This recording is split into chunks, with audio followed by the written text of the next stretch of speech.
meu irmão, minha irmã da Igreja Batista da Pituba, meu querido amigo e amiga que está na nosso canal do YouTube participando desse culto conosco. Que a graça e a paz de nosso Senhor e Salvador Jesus Cristo seja sobre a sua vida. Nossa igreja, ela tem ajudado muitas pessoas nesse tempo de pandemia, que estão enfrentando dificuldades. E uma das maneiras dessa ajuda é a gente oferecer alimento, com cestas básicas bem robustas, bem avantajadas. Isso tem sido possível pela sua oferta, pela sua contribuição.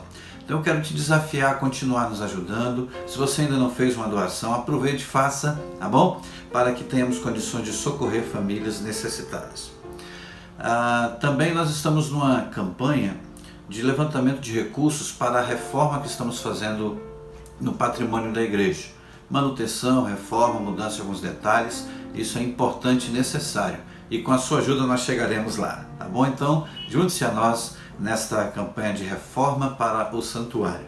Ofertando, envie o comprovante para que a gente possa discriminar que aquele valor especificamente para a reforma, ok? Você vai ser muito útil e vai nos ajudar bastante.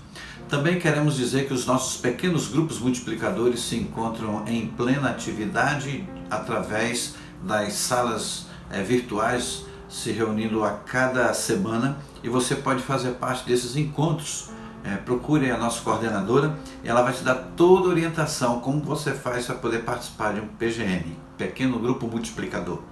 Também a nossa escola bíblica discipuladora está acontecendo normalmente através das redes sociais, e você pode participar todos os domingos às 9 da manhã, tá bom? Conto com a sua participação na busca do crescimento espiritual para a sua vida. Nós estamos num mover de oração pelo Brasil e pelo mundo, por causa dessa pandemia e outras necessidades. Eu convido a você a se unir a nós nesse mover de oração em 3 momentos diários, 6 horas, 13 horas e 21 horas. Nós estamos orando por todas as carências que o mundo e o Brasil têm e em favor de cada família, para que a graça do Senhor repouse sobre suas vidas, trazendo paz, serenidade, direcionamento e orientação para vencer esse tempo adverso. Tá ok? Então eu conto com a sua ajuda e com a sua participação. Por falar em oração, vamos orar e pedir que o Espírito Santo de Deus nos conduza neste culto e que a sua vida seja agraciada pela intercessão que faremos em favor da sua casa. Oremos ao Senhor. Santo Deus, amado Pai, muito obrigado pela Tua presença. Muito obrigado, ó Pai, porque ela faz toda a diferença, principalmente na hora da adversidade. Há uma canção, Senhor, que entoamos que diz rompendo em fé, e esse é o propósito do nosso coração, viver confiadamente no Senhor. Muito obrigado porque a Tua mão está estendida sobre as nossas vidas. E agora eu intercedo por esta vida que está orando comigo. Pai amado, Tu conheces a sua mente, o seu coração, as suas emoções, as suas necessidades. Vai ao encontro do seu coração. Seja o Senhor o bom pastor, aquele que pega a ovelha pelos braços e cuida, protegendo, suprindo. Pai amado, que esta vida se sinta neste momento alcançado pela Tua graça, no aconchego do bom pastor, seguro, protegido para enfrentar todas as adversidades que porventura surjam, na certeza de que cada batalha já está vencida em nome de Jesus. Peço ao Senhor que abençoe o restante deste culto e que cada momento que vivemos aqui sejam momentos abençoados pelo Senhor. É a nossa oração, humildemente te pedimos, em nome de Jesus, o nosso Salvador. Amém. Que bom poder orar ao Senhor. A palavra de Deus nos traz verdades maravilhosas. A Bíblia nos transmite grandes ensinamentos e nos traz também orientação, mandamentos, exortações. E há uma orientação na Bíblia que é intrigante. Deus, ele se dirige ao seu povo e diz que é para o povo batalhar contra um determinado povo inimigo chamado de Amalequitas. Ele diz, aos Amalequitas você deve resistir, você deve lutar, você deve vencer. Quem são esses Amalequitas? É justamente sobre eles que eu quero falar nesta manhã. A batalha que houve entre os Amalequitas no deserto. E o tema da reflexão desta manhã é uma vitória para celebrar. O povo venceu a batalha. a batalha contra os amalequitas. Isaque, filho de Abraão, ele teve 2 filhos gêmeos, Esaú e Jacó. Jacó se tornou um antepassado do povo de Israel. Por outro lado, Esaú, ele se tornou o antepassado de um povo chamado povo de Edom, os Edonitas. Um dos netos de Esaú se chamava exatamente Amaleque. Ele era filho de um homem chamado Elifaz, e também de uma mulher chamada Tima, que era concubina de Elifaz. Elifaz era o filho primogênito de Esaú, o primeiro filho que Esaú teve.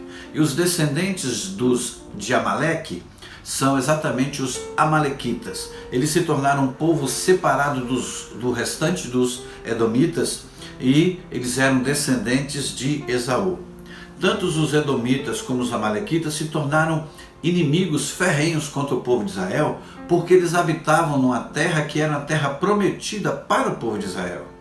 Então eles lutavam para que esse povo, qualquer outro povo, não conseguisse chegar à terra prometida. Então eles ficavam ali na espreita, no deserto, batalhando contra todo o povo que tentaria chegar junto à terra de Canaã. Os amalequitas, então, eles atacavam todos os inimigos, inclusive o povo de Israel. E houve um ataque muito ferrenho dos amalequitas contra o povo de Israel, porque o povo de Israel ia em multidão, viajando. E eles não andavam todos juntinhos, às vezes se desgarravam. E aqueles mais enfraquecidos que ficavam para trás se tornaram alvos dos amalequitas de maneira covarde, pegavam aqueles que estavam cansados que ficaram para trás. E o povo de Deus foi muitas vezes castigado pelos amalequitas. Em Deuteronômio capítulo 25, versículos 17 a 19, nós lemos: lembre-se do que os amalequitas lhe fizeram no caminho, quando vocês saíram do Egito. Quando vocês estavam cansados e exaustos, eles se encontraram com vocês no caminho e eliminaram todos os que ficaram para trás. Não tiveram o temor de Deus.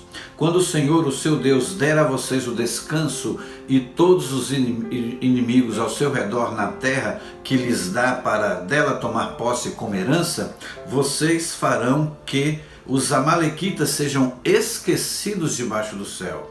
Não se esqueçam, Deuteronômio 25, 17 a 19 nos ensina sobre esta orientação, uma espécie de um mandamento de Deus para que os amalequitas fossem vistos como inimigos do povo de Deus pelo mal que fizeram ao povo do Senhor. Quando finalmente o povo de Deus conquistou a terra prometida, os israelitas não conseguiram expulsar todos os inimigos que estavam ali naquela região. E exatamente os amalequitas e alguns outros continuavam ali a viver naquela região e a lutar pelo poder ali na região da Palestina, na região de Canaã. Houve uma batalha de Gideão, ele lutou contra uma coligação dos amalequitas com os midianitas. E aquele povo era um exército muito poderoso, mas Gideão milagrosamente, apenas com 300 homens, guerreou e batalhou e destruiu os seus inimigos. Houve também um momento em que Ester enfrentou o vilão chamado Amã, que queria exterminar com o povo de Israel. E Amã, que era descendente de Agag, ele foi derrotado. Não se sabe se Agag era rei dos amalequitas ou se os amalequitas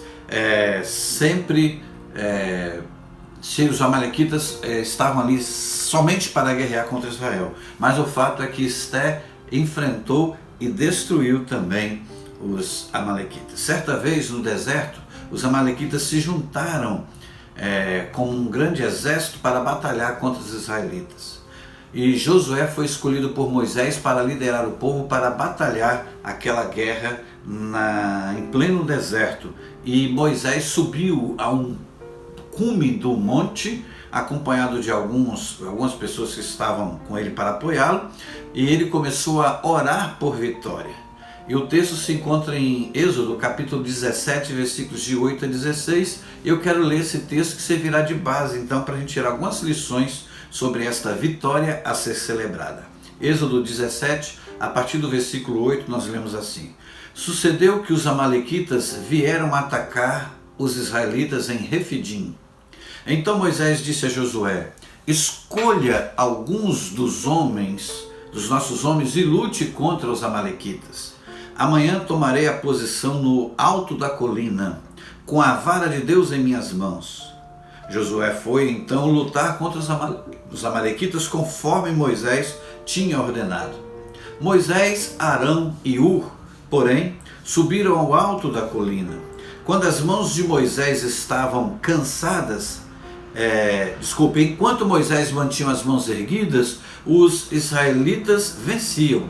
Mas quando, porém, abaixava, os amalequitas venciam. Quando as mãos de Moisés já estavam cansadas, eles pegaram uma pedra e a colocaram debaixo dele para que nela se assentasse. Arão e Hur mantinham erguidas as mãos de Moisés, um de cada lado, de modo que as mãos permaneceram firmes até o pôr do sol, e Josué derrotou o exército amalequita ao fio da espada. Depois o Senhor disse a Moisés: escreva isso num rolo como um memorial e declare a Josué que farei que os amalequitas sejam esquecidos para sempre debaixo do céu. Moisés construiu um altar e chamou-lhe: o Senhor é a minha bandeira. E jurou: pelo trono do Senhor, o Senhor fará guerra contra os amalequitas de geração em geração. Esse texto nos traz alguns ensinamentos interessantes. E eu gostaria de primeiro destacar o que representa essa batalha. Moisés, nesse contexto, ele representa o líder espiritual do povo de Israel. Ou seja, ele representa todos os pastores hoje presentes na liderança espiritual de rebanhos. Arão e Hur, que subiram com ele no alto da colina, representam os intercessores, os ajudadores, os companheiros, que representam a liderança da igreja que buscam a Deus e ministram cobertura espiritual sobre os rebanhos do Senhor. E Josué e o povo representa os membros da igreja que vão à guerra, na frente da batalha, na linha de frente, estão atuando, multiplicando discípulos, exercendo as ordens do Senhor através de seus líderes espirituais. Aprendemos com isso que os pastores, os intercessores e lideranças levantadas no contexto do povo de Deus hoje devem trabalhar juntos e em unidade. E os demais membros do rebanho do Senhor, debaixo dessa liderança espiritual, devem avançar e conquistar e expandir, como diz a palavra de Deus em outro texto, estendendo as fronteiras, alargando as tendas, ampliando o reino de Deus. Foi assim que Moisés venceu a Amaleque. Estar protegido por líderes espirituais tementes a Deus é um direito de todos que compõem o povo de Deus ainda hoje. Nesse exemplo nós encontramos muitos que infelizmente não sabem medir o valor da bênção que se aventura na vida de um rebanho, o valor da bênção de ter liderança espiritual para atender esse desafio e prosseguir no avançar do Senhor para o seu povo nos dias de hoje. Com a liderança espiritual que Deus estabeleceu, o povo poderá dar largos passos, como guias para o seu rebanho. Colocou sobre ele a unção, e Deus ainda hoje coloca sobre os líderes espirituais, simbolicamente, a unção de liderança espiritual. Deus deu autoridade espiritual a Moisés e Deus dá autoridade espiritual aos líderes ainda hoje. Ordenou que as ovelhas andassem em obediência debaixo da sua direção. Essa orientação vale ainda hoje.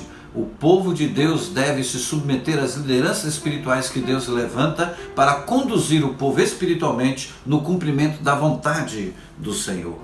Na carta aos Hebreus, capítulo 13, versículo 17, nós lemos assim: obedecei a vossos guias e sede submissos para com eles, pois velam por vossa alma, como quem deve prestar contas, para que façam isso com alegria e não gemendo, porque isto não aproveita a vós outros.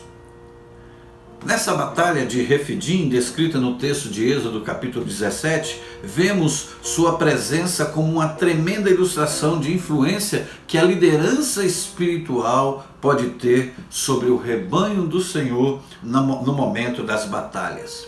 Debaixo dessa liderança, Josué havia descido com uma parte do povo para enfrentar os amalequitas, enquanto Moisés subia para a colina com alguns componentes de sua equipe para prover cobertura espiritual sobre aqueles que iriam batalhar. E havia uma ordem dada por Deus através de Moisés para Josué e o seu povo: levante-se para guerrear. Vá para o campo de batalha. E foi exatamente isso que aconteceu. Josué e seus homens, sob a ordem de Moisés, eles seguiram ao campo de batalha e enfrentaram os inimigos do povo de Deus. Muitos cristãos são derrotados pela sua própria passividade. Muitos cristãos são derrotados diante do ataque do inimigo por não reagirem, por não resistirem, por não se apropriar da autoridade espiritual, por não se fortalecer na palavra de Deus e na oração para batalhar contra o inimigo. Não se recordam da instrução que Deus deu a Josué: resistir, vá batalhar contra os amalequitas. Lá em Tiago capítulo 4, versículo 7, nós lemos a orientação: resisti ao diabo e ele fugirá de vós. Se não resistirmos, nós vamos permitir que o inimigo nos domine. Mas se enfrentar, nós venceremos, não seremos derrotados, não seremos derrubados pelo inimigo. Posso ouvir um amém? Jesus Cristo identificou a atuação desse mal quando referiu-se ao ladrão que vem somente para matar, roubar, matar e destruir, descrito lá em João 10, versículo 10. Se possível, travar a ação de Amaleque e erradicá-lo de uma vez por todas, esse é o propósito do Senhor. Se você tem percebido que ainda hoje enfrentamos ações de Amaleques na nossa vida, se levantando contra os nossos sonhos, se levantando contra a nossa caminhada, se apresentando como barreira, como obstáculo para prosseguir, então nós precisamos ter a mesma atitude de Josué, em obediência à sua liderança espiritual, resistir ao diabo, resistir às ações do inimigo, enfrentar e derrotá-los ao fio da espada.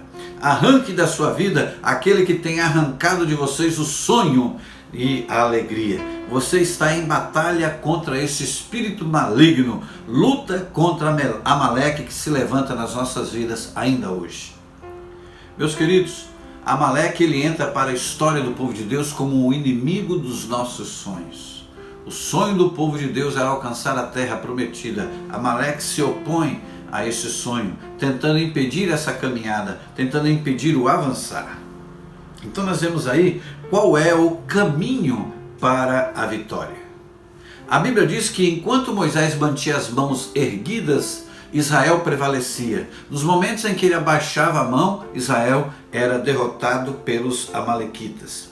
Algumas lições nós aprendemos. A primeira: para travar batalha contra os nossos inimigos, contra aqueles que querem resistir ou nos fazerem desistir dos nossos sonhos de avançar, de alcançar o propósito de Deus para a nossa vida, nós precisamos em primeiro lugar entender que temos que viver em dependência. Temos que ser dependentes do Senhor. Em segundo lugar, Deus está pronto a batalhar conosco e por nós. Nós podemos depender dele porque ele está disponível. À medida que Moisés levantava a mão, o povo vencia. Enquanto Moisés demonstrava a dependência de Deus em oração, o povo vencia porque Deus está pronto a vir em socorro de cada um de nós. Deus não vai se furtar em vir ao seu encontro, em vir em sua direção, estender a mão abençoadora sobre a sua vida e lhe dar a vitória. Posso ouvir um amém? Terceiro lugar, a vitória dependerá de nossa comunhão com o Pai. As mãos levantadas significa plena ligação espiritual entre o povo e o seu Deus, Deus e o seu povo. Comunhão, nessa relação vertical. A expressão bíblica é que Moisés, com as mãos levantadas, ele estava intercedendo pelo povo, suplicando ao Senhor: Deus, dê a vitória ao seu povo ali em Refidim. Então é preciso manter a comunhão com o Pai. A comunhão com o Pai é mantida pelo estudo da sua palavra. A comunhão com o Pai é mantido pela vida de oração. A comunhão com o Pai é mantido pela comunhão com a Igreja de Jesus Cristo. Também a vitória dependerá da nossa comunhão com os nossos irmãos. É importante que estejamos unidos.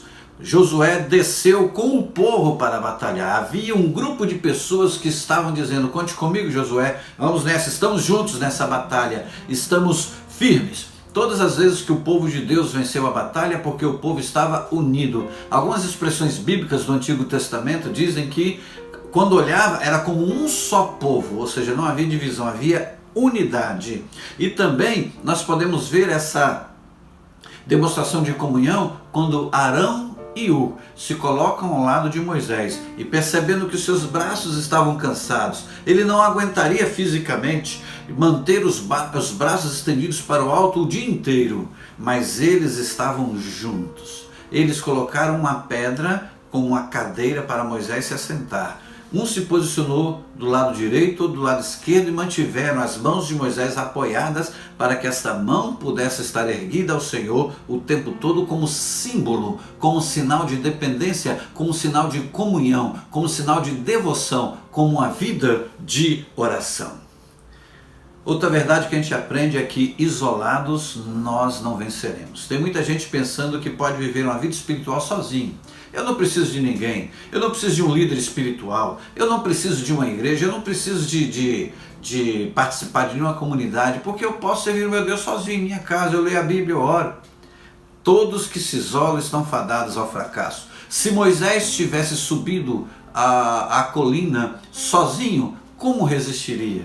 Como manteria os braços levantados? Mas o fato dele estar em equipe, o fato dele estar em comunhão, o fato dele entender que não podia fazer sozinho, ele então disse: Josué, pega o povo e desça, e nós outros subiremos, estaremos ali em cobertura espiritual para a sua batalha. Isolados, seremos derrotados. Unidos, seremos vencedores. Posso ouvir um amém? Outras batalhas contra os amalequitas a Bíblia registra. Eu quero lembrar daquela que eu mencionei no início, de Esté e o rei Mardoqueu, que venceram a Amaleque e Amã, o seu líder.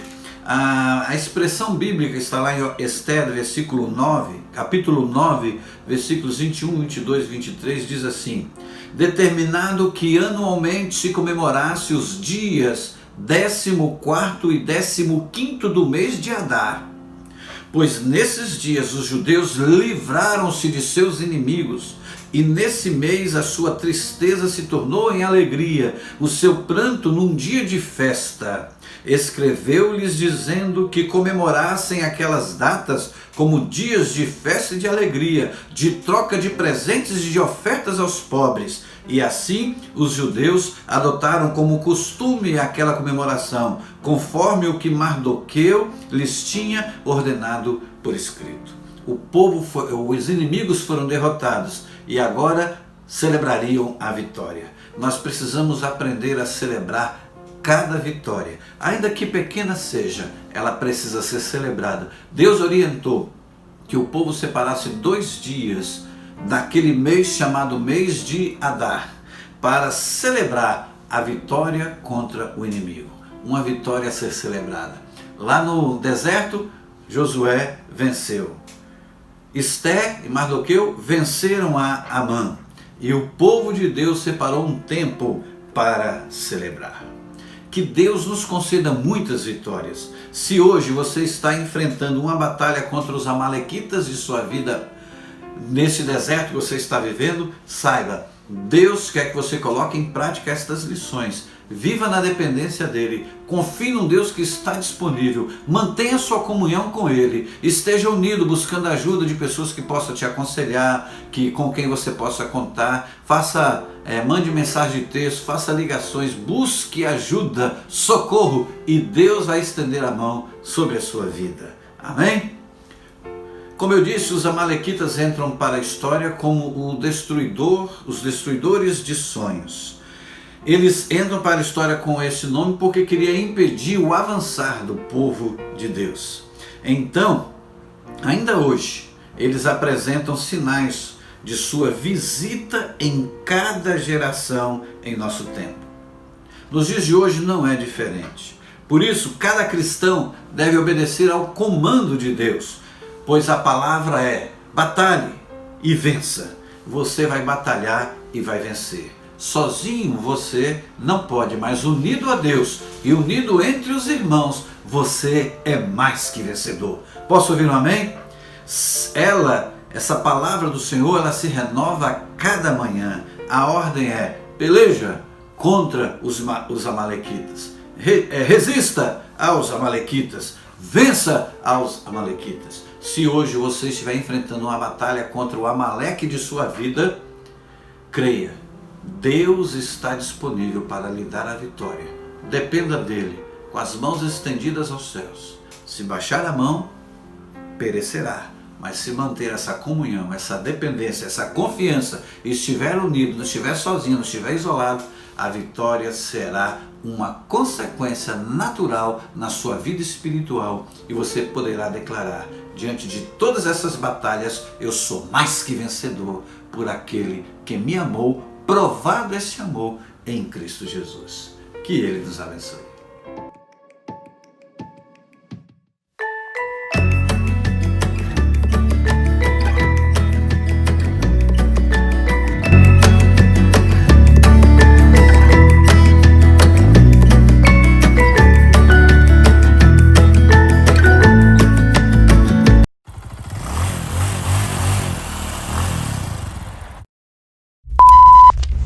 Atenção, senhores passageiros, apertem seus cintos, vamos decolar.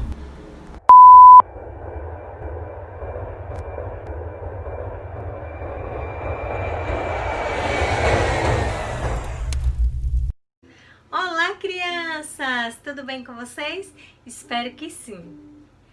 Glória a Deus por mais um dia que podemos estar aqui juntinhos na presença do Senhor. E a semana de vocês? Muitas conquistas e vitórias? Sabe, crianças, às vezes passamos por grandes batalhas, grandes provas e achamos que Deus não está nem aí pra gente, que Ele está bem longe de nós. Ficamos murmurando, reclamando o tempo todo, como o povo de Israel lá no deserto. Mas a verdade, crianças, é que Deus nunca nos abandona. Ele sempre cuida de nós. Ele só permite que algumas coisas difíceis aconteçam na nossa vida. Mas isso é para lembrarmos que precisamos do Senhor e precisamos depender dEle. O episódio que vimos semana passada comprovou essa verdade. De águas amargas para água boa. De fome e sede para fartura de comida e sombra para descansar. E o versículo de hoje nos lembra de algo muito especial. Mas eu cantarei louvores à tua força, de manhã louvarei a tua fidelidade, pois tu és o meu alto refúgio, proteção nos tempos difíceis. Salmos 59:16. Para facilitar a memorização, crianças, vocês podem dividir esse versículo em 4 partes. 1. Mas eu cantarei louvores à tua força. 2. De manhã louvarei a tua fidelidade. 3. Pois tu és o meu alto refúgio. E 4. Proteção nos tempos difíceis. Salmos 59:16. Fica 2 dias decorando cada parte e no final de semana você vai dizer ele todinho completo, tá? Manda vídeo pra gente mostrando como você decorou esse versículo. Muito bem, então vamos ao nosso episódio de hoje. Já tinha bastante tempo que o povo de Israel estava na rota do deserto e ainda faltava muito para chegar ao ponto final dessa jornada. Muitas coisas ainda iriam acontecer. Em algumas bíblias, lá nas últimas páginas, vocês podem encontrar os mapas da rota do deserto do Êxodo, a rota que o povo de Israel fez em busca dos superpoderes do Senhor a caminho da Terra Prometida. Mas se sua Bíblia não tiver, você pode fazer uma pesquisa no Google e aí você vai encontrar essas imagens. Então vamos continuar ajudando os nossos detetives Henrico e Luca a desvendarem mais um superpoder nas terras longínquas do deserto do Antigo Testamento? O povo estava bem mais tranquilo agora, mas Deus mandou eles seguirem a rota do deserto. Que desafio eles irão enfrentar agora? Vamos conferir mais uma aventura em busca do superpoder?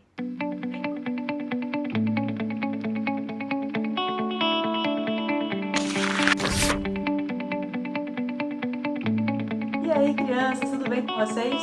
Como é que foi de semana? Eu espero que esteja todo mundo bem e preparado, porque vai começar mais um Você Sabia? Vocês gostaram das curiosidades dos fatos que eu trouxe na semana passada? Bom, hoje eu trouxe mais 3 fatos sobre a Bíblia. 2 deles são verdadeiros e 1 é falso. Será que vocês conseguem adivinhar quais são os verdadeiros e qual é o falso? O primeiro fato que eu tenho aqui para vocês é que o registro do homem mais velho do mundo não está no Guinness Book, mas sim na Bíblia. O segundo fato é que o registro do primeiro arranha-céu... Peraí, vocês sabem o que é um arranha-céu? Aqueles prédios bem altos. Bom, o registro do primeiro arranha-céu do mundo também está na Bíblia. O terceiro fato é que o relato do primeiro milagre de multiplicação dos pães está lá no Novo Testamento e o milagre foi realizado por Jesus. Já sabem quais são os fatos verdadeiros e qual é o falso? Vou dar um tempinho para vocês pensarem.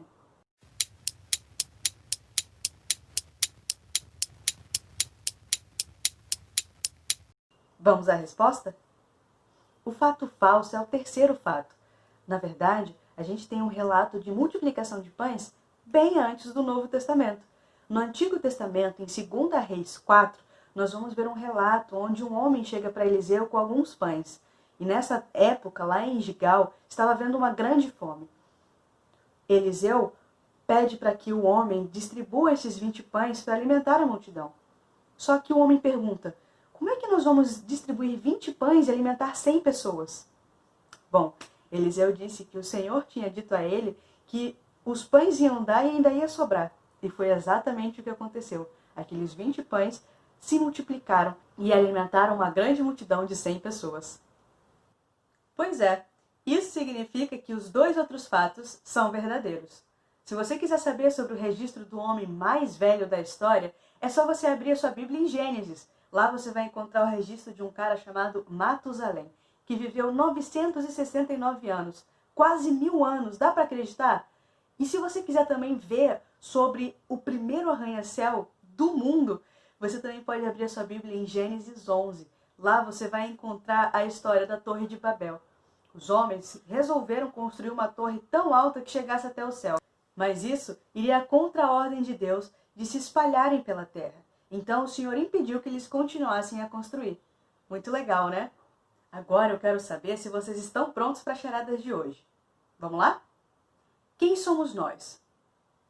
Um nasceu, mas não morreu.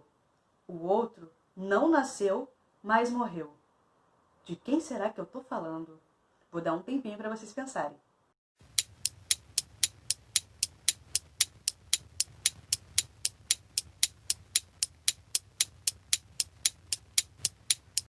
Já descobriram?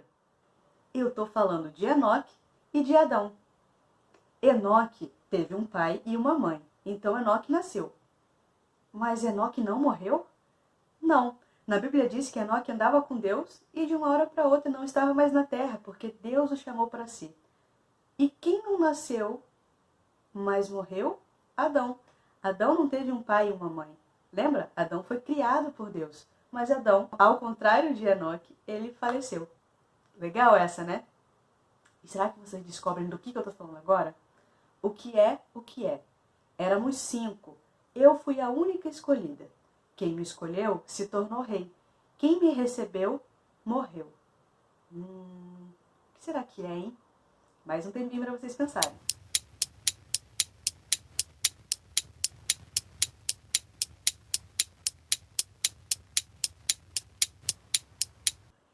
Eu estou falando da pedra que Davi escolheu para matar Golias.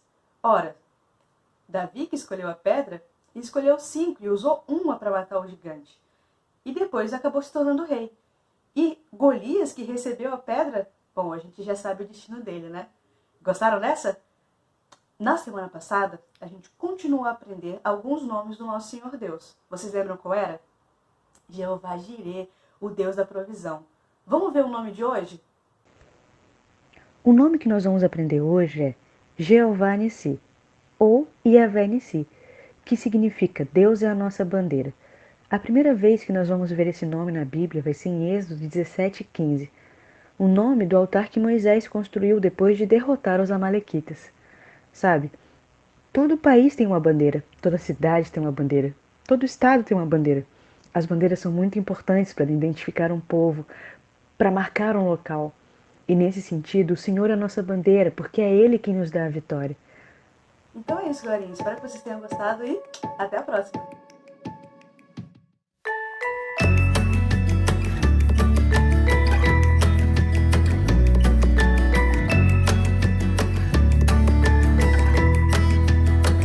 Hoje, no Giro pelo Mundo, vamos continuar no deserto. Nosso animal de hoje é muito bonito. É a gazela Dorcas, a gazela do deserto. Os poetas viam nela um símbolo de graça e beleza.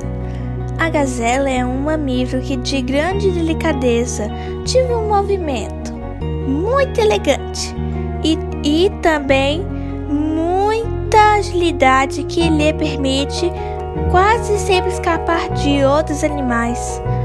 E uma espécie que apresenta cor bege clara com a barriga branca e chifres não muito grandes curvados para trás. Apresenta também uma espécie de máscara branca na cara com algum perto à volta dos olhos, e um dos animais que mais bem se adaptam ao deserto, já que podem passar toda a sua vida sem provar uma gota de água. As gazelas vivem em manadas, muitas juntas, de uma só vez, e têm um jeitinho bem nervoso e assustado. São animais extremamente velozes, podendo chegar aos 70 km por hora. Elas têm uma boa visão e uma excelente audição. Escutam de longe. Ao comunicar-se, emitem um ruído de alarme que parece voz de um pato. Tchau, tchau, pessoal. Até outro dia pelo mundo. Um beijo.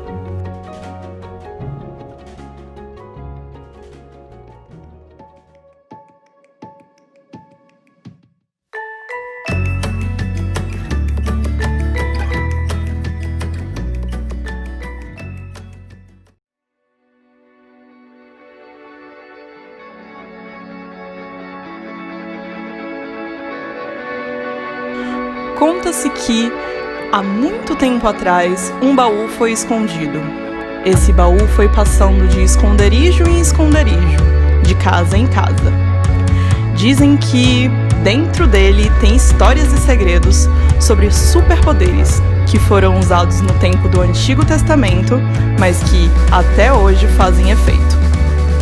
Poucas pessoas conseguem encontrá-lo, mas quem o encontra desvenda a fonte do superpoder.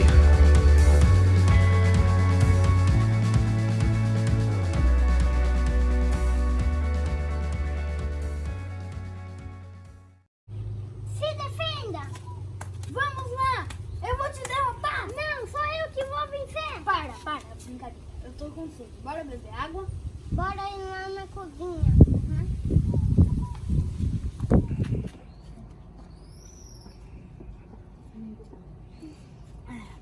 Bora continuar nossa luta?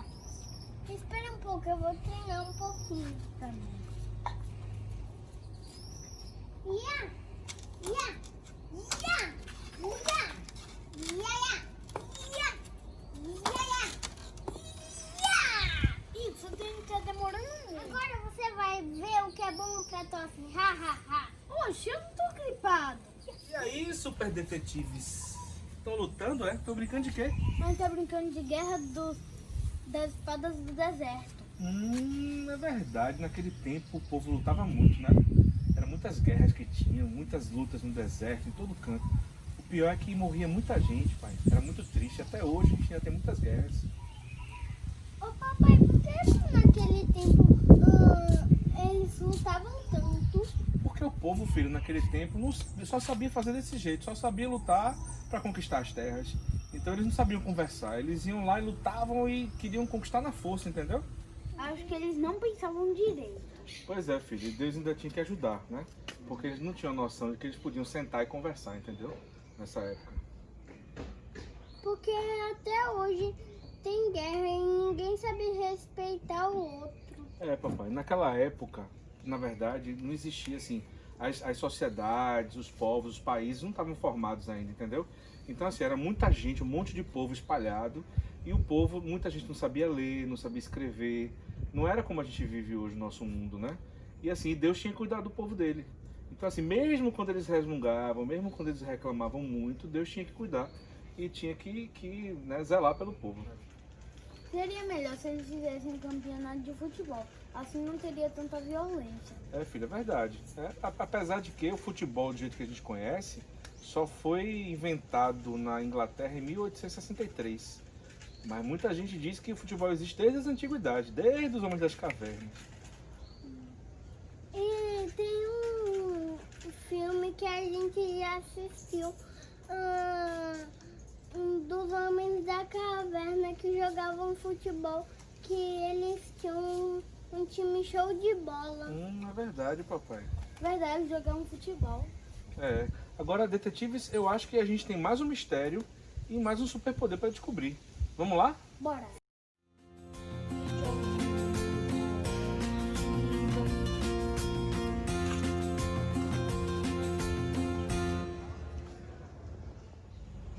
Henrique, onde será que o povo estava agora no deserto, na rota? Eu acho que eles... Será que eles estavam debaixo das palmeiras lá de boa? Ah, duvido. Eles tinham que andar, seguir a rota do deserto. Olha só, eles saíram de Elim, foram pro deserto de Sim e depois foram para uma terra chamada Refidim. E lá vem murmuração de novo. E filhos, ó, tem um livro aqui, antigo, que eu acho que fala da história desse superpoder. Vamos ler?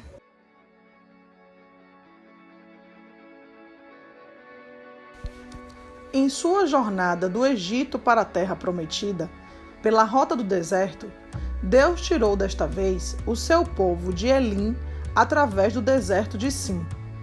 Olhem este mapa e vejam a viagem que eles estavam fazendo. Chegaram às terras de Refidim e acamparam mais uma vez. Novamente, a água foi um grande problema. Não havia água naquele lugar. E o outro problema surge novamente, o da murmuração. O povo começou a brigar com Moisés, o líder deles. Um líder escolhido por Deus para ajudar na condução do povo pelo deserto. Moisés sempre tinha fé que o Senhor não descuidaria deles e sempre estaria ali para o que precisassem. Mas o povo tinha mania de reclamar. Era difícil mesmo.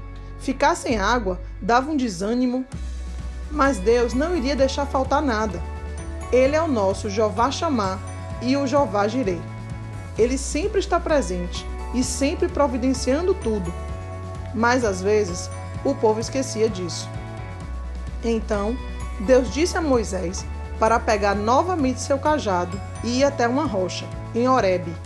Disse também para levar uns senhores, anciãos de Israel, para que vissem o superpoder que apareceria lá. Chegando lá, Moisés fez o que o Senhor mandou. Bateu na rocha com o cajado e água limpa saiu da rocha. E todos beberam água limpa e ficaram satisfeitos. Moisés colocou o nome deste lugar da rocha de Massá e Meribá, para que todos lembrassem que mais uma vez o povo duvidou do cuidado de Deus. E Deus provou que não deviam ficar murmurando, porque ele estava cuidando de tudo. Caramba, papai, esse povo reclamava demais. Mas Deus nunca abandona a gente. Pois é, filho, mais uma vez o superpoder Jeová Jireh foi visto, né? Mas eu acho que a história não acabou ainda, não. E lá vem encrenca. Olha só esse povo, parece um exército. Será que é faraó de novo? Vamos pegar nossas espadas. Calma, detetives, essa batalha não é nossa, essa batalha é do Senhor. Como assim de Deus? Ó, espera só o que vai acontecer, eu acho que a gente vai conhecer mais um superpoder. Vamos continuar a história, tá? Tá. O povo precisava seguir a sua rota no deserto para chegar até Canaã, a terra prometida. Mas nada estava sendo muito fácil. Para passar por ali, em Refidim, teriam que enfrentar o povo dos Amalequitas.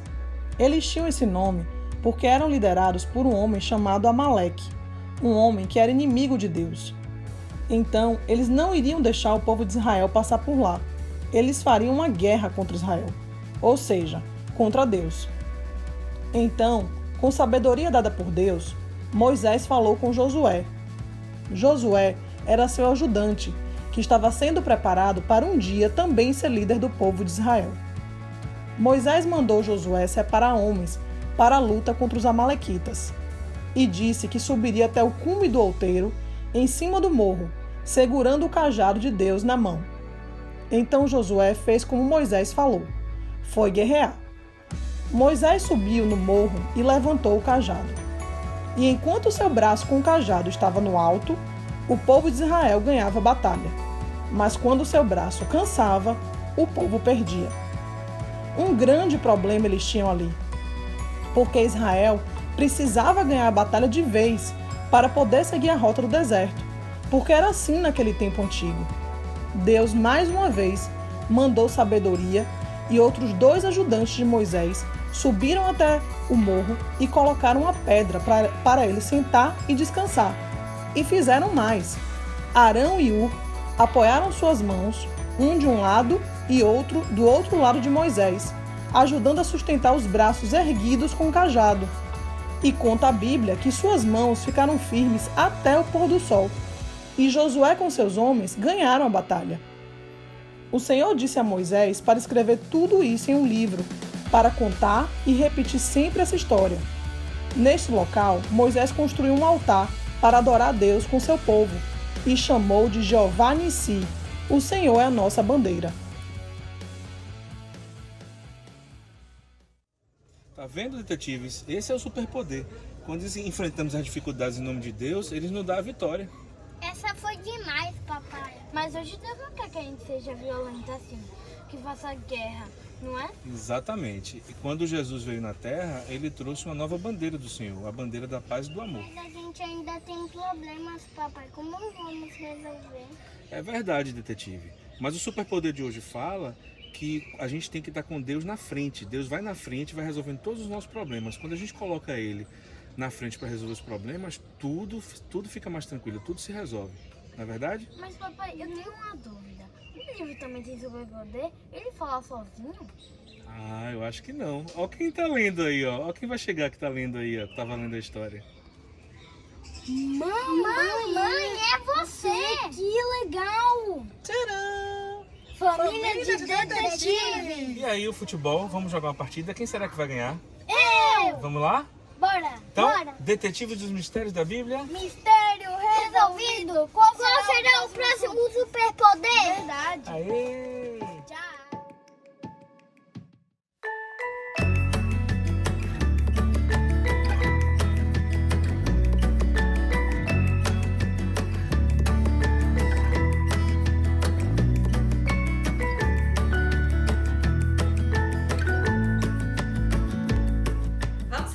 O nosso versículo de hoje, olha lá.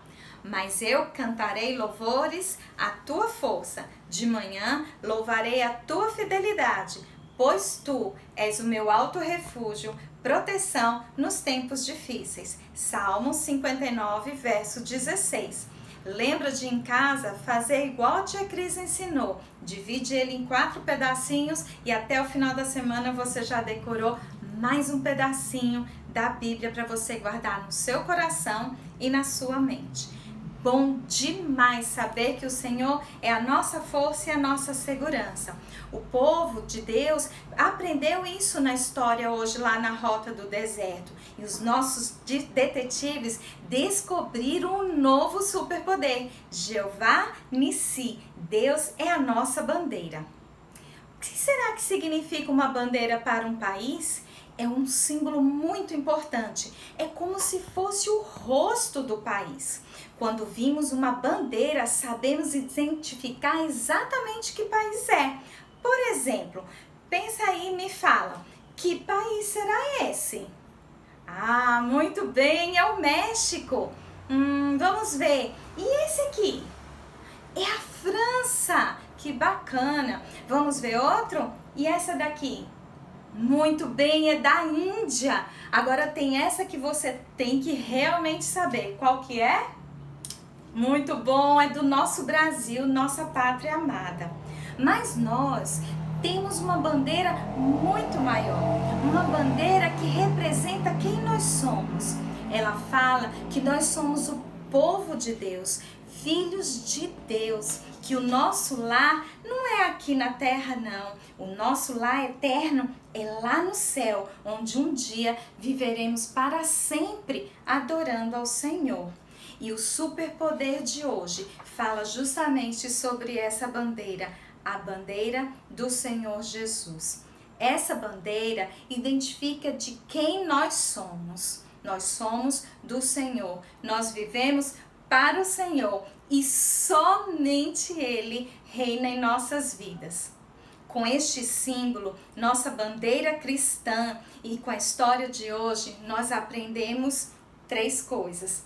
Primeiro, Deus está sempre conosco e é Ele que sempre nos garante a vitória. Segundo, Deus sempre nos dá sabedoria para enfrentar os problemas que nós temos no dia a dia sem a gente precisar ficar reclamando e resmungando. E terceiro, Deus nos dá a oportunidade de levar para todas as pessoas deste mundo a mensagem de Jesus Cristo, que é uma mensagem de salvação, uma mensagem de paz e uma mensagem do grande amor de Deus por nós.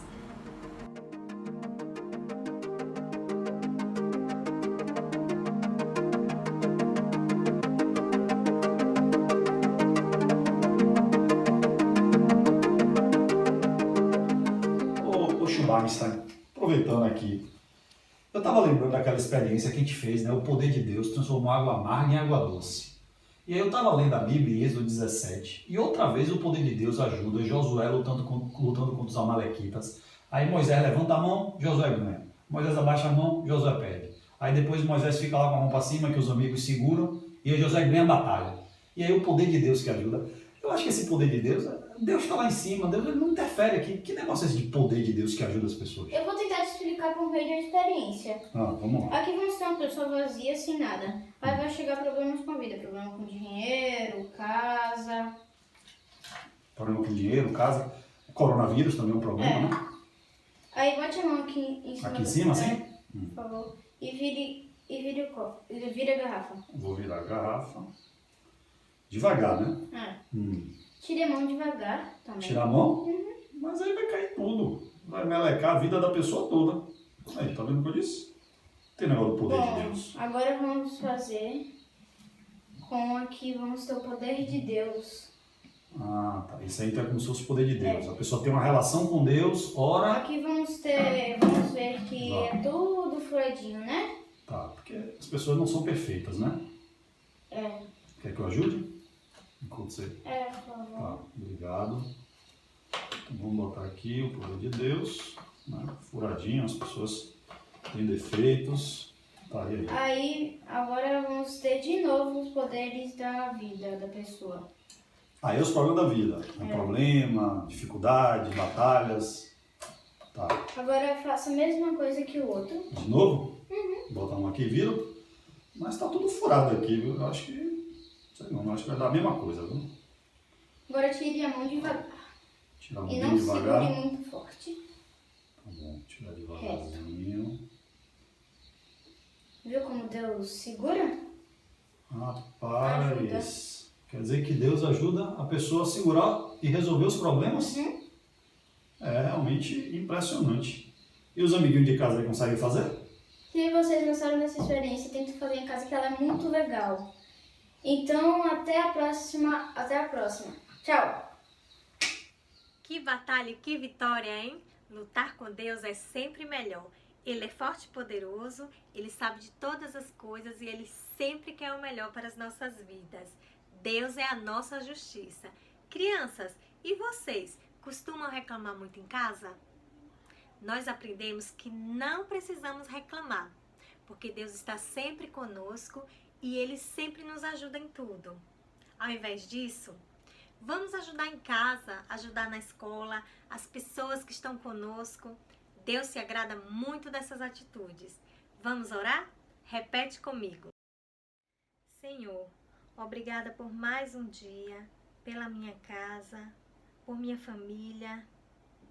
Nos ajuda a enfrentar os nossos problemas. Coloca em nosso coração e em nossa mente que o Senhor está sempre conosco. Obrigada por tudo. Em nome de Jesus. Amém. Essas aventuras do povo de Israel no deserto está lá na sua Bíblia no livro de Êxodo. Tira só um tempinho para ler, eu tenho certeza que vocês vão gostar muito e que Deus vai mostrar para vocês os seus superpoderes. Aproveitem! Deus abençoe! Tchau, crianças!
Vamos orar?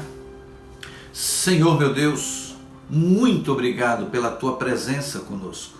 Muito obrigado por este ensinamento que a Tua palavra nos traz. Muito obrigado porque o Senhor é o Deus da nossa vida. E muito obrigado porque o Senhor nos ensina que devemos resistir, que devemos batalhar, que não devemos esmorecer diante dos nossos inimigos. Pai, encha a nossa vida da autoridade espiritual. Encha-nos de fé, de confiança e de coragem para que sejamos povo de Deus vencedor, porque o Senhor é o Deus Todo-Poderoso e não há nenhum outro ser que possa vencer ao Senhor. Por isso a nossa mão está ligada ao Senhor. Dê essa confiança, essa certeza a esta vida que está orando comigo agora, e que a Tua graça, o Teu poder e a certeza da vitória esteja presente em nossas vidas, na vida do meu querido, da minha querida, na vida desta família, em nome de Jesus. Amém. Que Deus assim nos abençoe.